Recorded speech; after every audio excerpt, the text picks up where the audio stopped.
Did Solomon have to do anything in practice or a game earlier this season to kind of prove he's the guy who could go you down low? Not really. I mean, he's always been able to score. I think over the last year or so.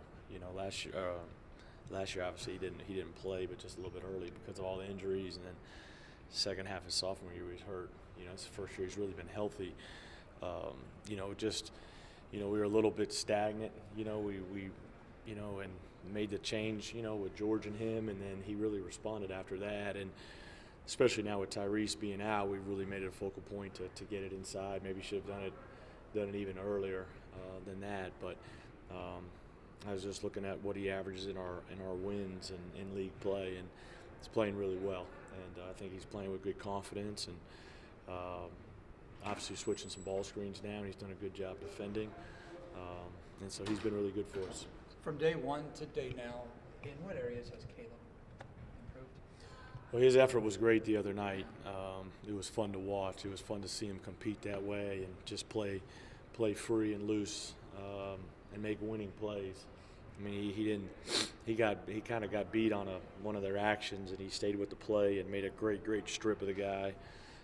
Had another steal earlier, a couple minutes before that, and then TCU runs kind of the same play late game, and he kind of got rejected on a ball screen, didn't die on the play, and went and made the big time block.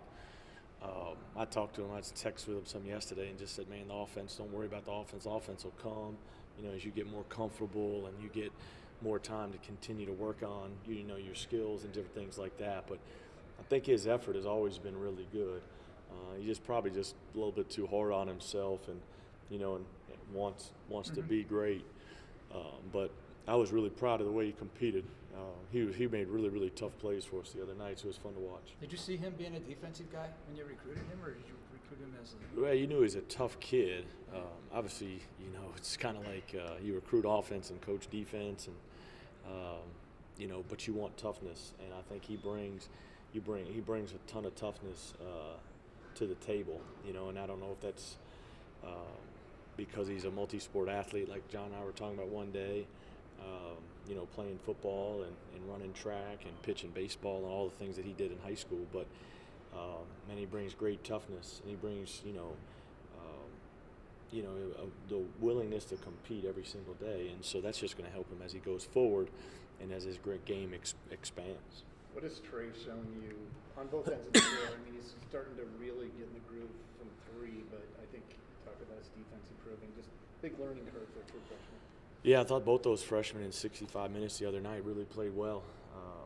Trey, 5 assists, no turnovers. You hate to go back and say, all right, look, from Florida A&M to now, that's a game he had 5 turnovers and maybe no assists, and just couldn't, and really struggled that night. And in a Big 12 game, he makes 4 threes. We were running some actions for him to get a couple after he made a couple. Defensive, he's always been a guy on our team that could really guard the ball. He's done that. He brings another guy that's really got good toughness and effort, but he's shooting it better now, because that's the one thing obviously we saw in recruiting, that he could really shoot. He's a winning kid. I really believe that. He's been around winning. It's good he got the mask off, and then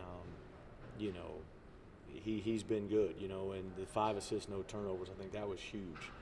Not forcing as much things and just making simple plays. What have you seen from Ra as a distributor and decision maker since he's kind of taken over primary ball handling duties?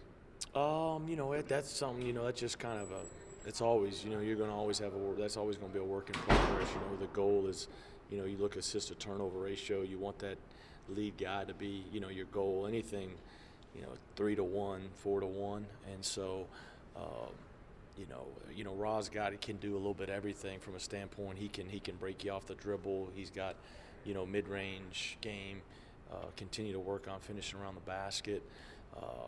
My thing with Ra's is always wanting more. Just it's like, hey man, you're doing this, but man, I've seen it. I've been around it now.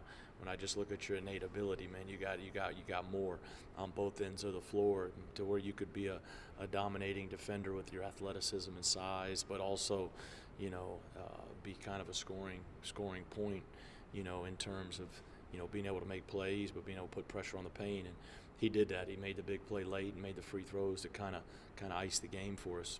To that end, I think he had a couple plays the first half, kind of a no-look one-handed pass, and then second where he did the Steve Nash go in and come back out. Are you seeing maybe that's it's not consistent, but it's isolated where you like, okay, now I got it. That's the things you're just trying to talk to him about, to where, hey, no wasted shots, no wasted plays at the basket. Let's work on more getting an inside hand finish to where when you're going outside, those guys can get it. But when you go off, when you go quicker with your inside hand, it's a tougher play to block. But those are some things, and like in the off season, I'll probably sit down and show him a ton of tape of Monte from a standpoint of, and that's I've been trying to preach to him about that, to where when you're driving, man, it always doesn't have to be driving to score. This you just called it the Steve Nash. We call it Steve Nash, or just circle through. I think that's really important, to where he can, you circle through. You got guys back cutting. You can go drive and kick. You can play the baseline drift. You could stay down there and post because he's got some size.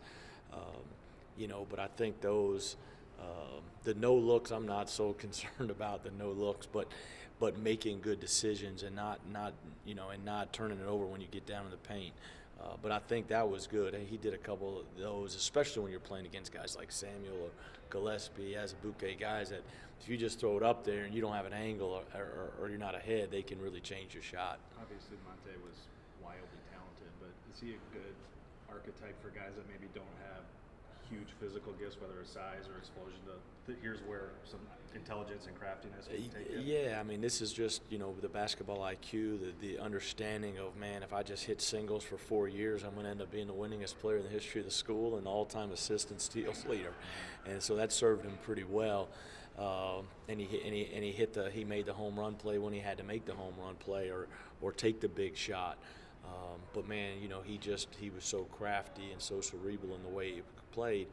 But that's so important at that position, that you're taking care of the ball, and that's why you look at all the assisted turnover records that he had here and nationally. But that's what it needs to be as you get downhill. Is once you kind of get in that 15 feet free throw line area, you got to know what you're looking for and what you want, and if it's not there, then circle back through, keep your dribble alive, and make plays, land on 2 feet, get to the free throw line. I think that's huge, and going forward, hopefully that can continue to improve for them. In what ways will, if the NCAA in April or June, whatever it is, allows one freebie on transfer, in what ways will that change recruiting?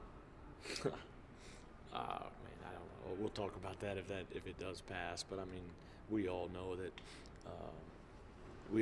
will be very interesting. Okay. Sorry.